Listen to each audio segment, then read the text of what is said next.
Cell 3.47 was situated on the third floor of B Wing in Stockengate Prison, slap bang in the heart of London's East End. Known as the Gate, the prison had a reputation for being a tough place to do time. The inmates behind the doors at the gate endured long cold winters in the Victorian slammer that had been condemned many times but had always escaped closure. It was harsh, it was hard, and it was overrun by rats. Paula Pritchard was the sole resident of cell 3.47, but due to the rodent crisis she was rarely alone. All her schemes to see to them perish had failed miserably, and she had to accept that while they might have won the ultimate war, her hatred of the vermin would ensure that her battle against them raged in perpetuity. After all, she had time.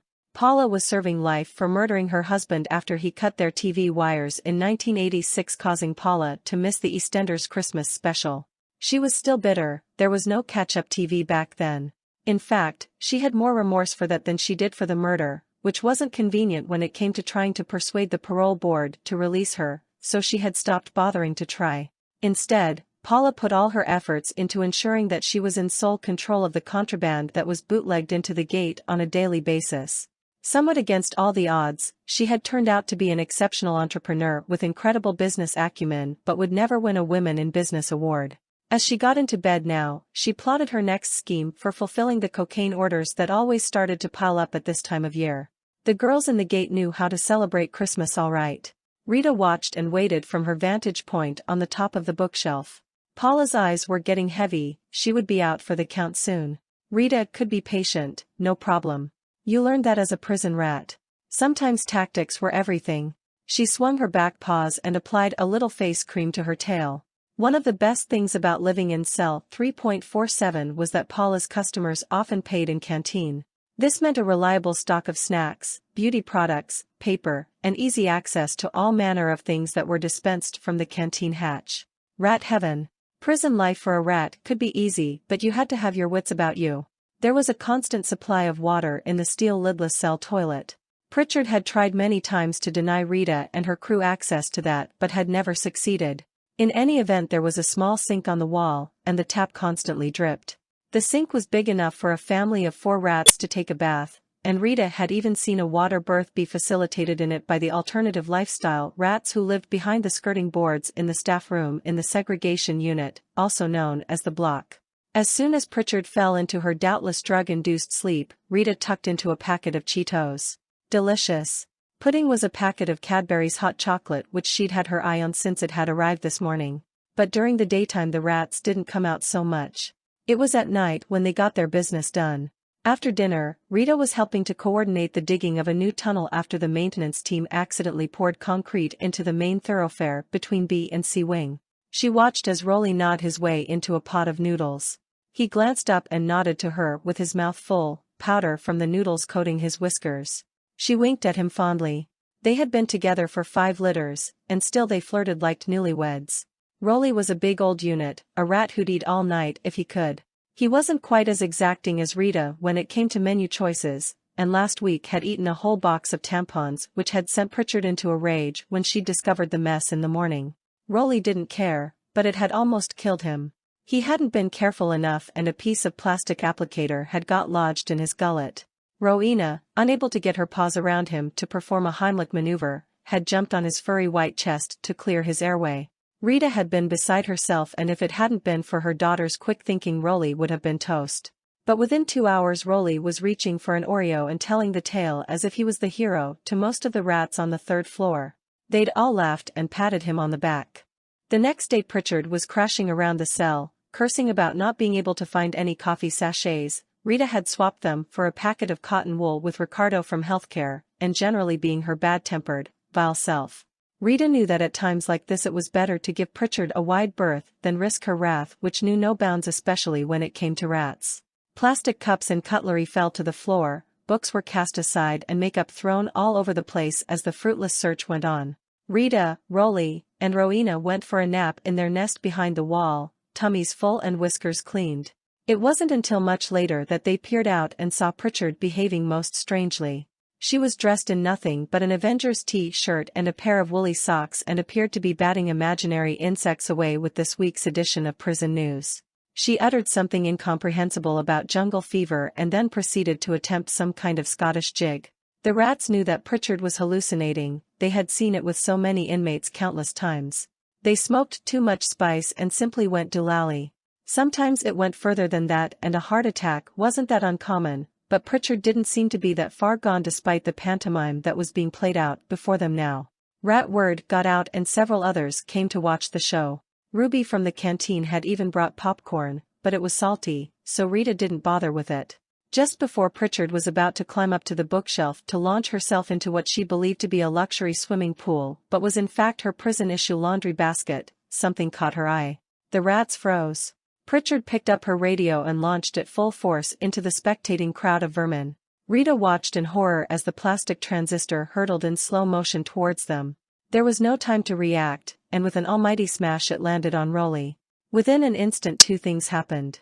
Pritchard vomited all over the floor, and blood began to seep from Rolly's head. His pink ears drooped, his breathing slowed.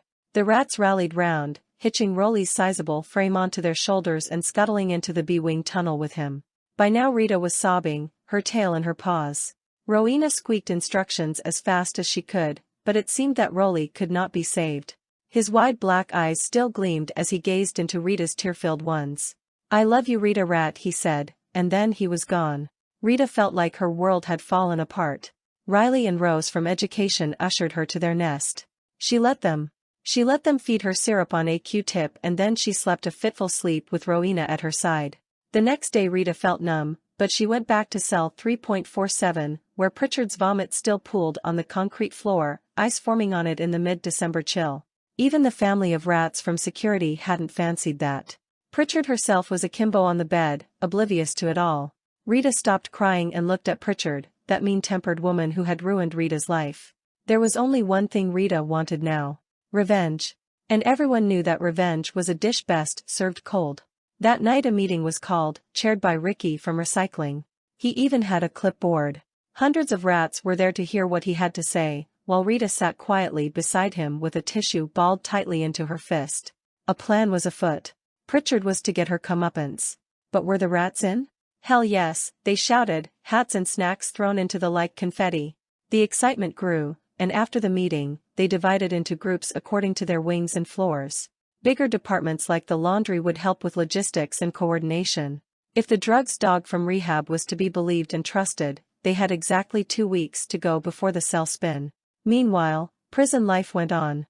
Paula spent hours in cell 3.47 taking orders and singing along to Last Christmas, which played on repeat on the radio, which she had recently acquired as a replacement by breaking Kelly Gorman's little finger during a game of pool. She could see her breath when she sang, "That's how cold it was in here." The kettle was on the boil constantly, and for once her hot chocolate and coffee supplies were not being pilfered every night.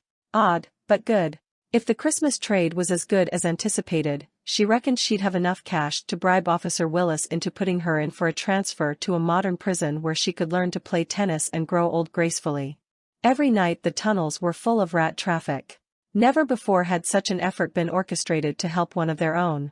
Rita was beyond grateful but didn't know if they could pull it off. But for Rolly, she was prepared to try. The day of the cell spin finally arrived. The day when every cell at the gate was searched, with absolutely no prior warning given to the prisoners who were made to stand on the landing while specialist teams went through their cells with a fine-tooth comb. The one thing the rats didn't know was the time of the spin, but Reese from the block said not to worry. Everything was in place and Ricky was all over it like a rat rash. Rita spent the whole day watching Pritchard. It didn't take her long to realize that Pritchard must have been tipped off about the cell spin, because over the course of the morning all manner of drugs, mobile phones and weapons were dispatched out of her cell by officers who were on Pritchard's payroll. No matter. The rats had a plan. At 2 p.m. precisely, the alarm was sounded and an announcement over the tannoys boomed out, telling all inmates to exit their cells immediately. Rita's whiskers twitched in anticipation as the rats behind her began to file into cell 3.47, SIM cards under their arms. They dumped the SIM cards and left, and a steady stream of rats continued to do the same. Rita had no idea how many SIM cards were now piled up under Pritchard's bed. Hundreds maybe? Collected from every mattress, nook and hiding place imaginable that the inmates at the gate could dream up. Over 2 weeks the rat teams had found them, stored them in the tunnels and brought them here today. Pritchard's face when the officer swept the SIM cards out from under the bed was an absolute picture. She went from aghast to betrayed, shocked to furious in less than half a second. But ultimately, she was confused. And angry. Very angry. Two officers took her by the arms and hauled her down to the block while she screamed her innocence and how she was being stitched up. Rita couldn't have hoped for more. How the kingpin had fallen. That night cell 3.47 was theirs alone, and everyone wanted to come to the party. There were rats in the bed, rats on the TV, tuning into channels, rats in the drawers of Pritchard's clothes, and rats hanging from the shelves and bars on the window. Rachel from Kitchens had even managed to get 4 whole boxes of cornflakes up from the basement. They ate and partied until the early hours. Rita had cried as she made a thank you speech, and her heart felt like it might burst. In the morning it was Christmas Day, and this time there was no need to hide at daybreak. Pritchard would be cellular confinement with no windows 3 floors down and would not be returning anytime soon. Someone turned the volume back up on the TV. "Look," cried Rowena. "It's a rerun of the 1986 EastEnders Christmas special." The rats were quiet. None of them had been alive on the day that over 30 million viewers had tuned in to watch Den handing Angie her divorce papers, but they had heard Pritchard ranting about it their whole lives. What a shame, thought Rita, that Pritchard was going to miss this episode yet again. That temper of hers really had cost her dearly. Prison news. Keeping you behind bars, but not in the dark. HMP Stockton Gate is to undergo a full security review after an inmate, who will remain nameless for legal reasons, was found with 347 SIM cards in her cell. The CPS say that the occupier of cell 3.47 was taunting the authorities by collecting this precise number of SIM cards and making no attempt to conceal them.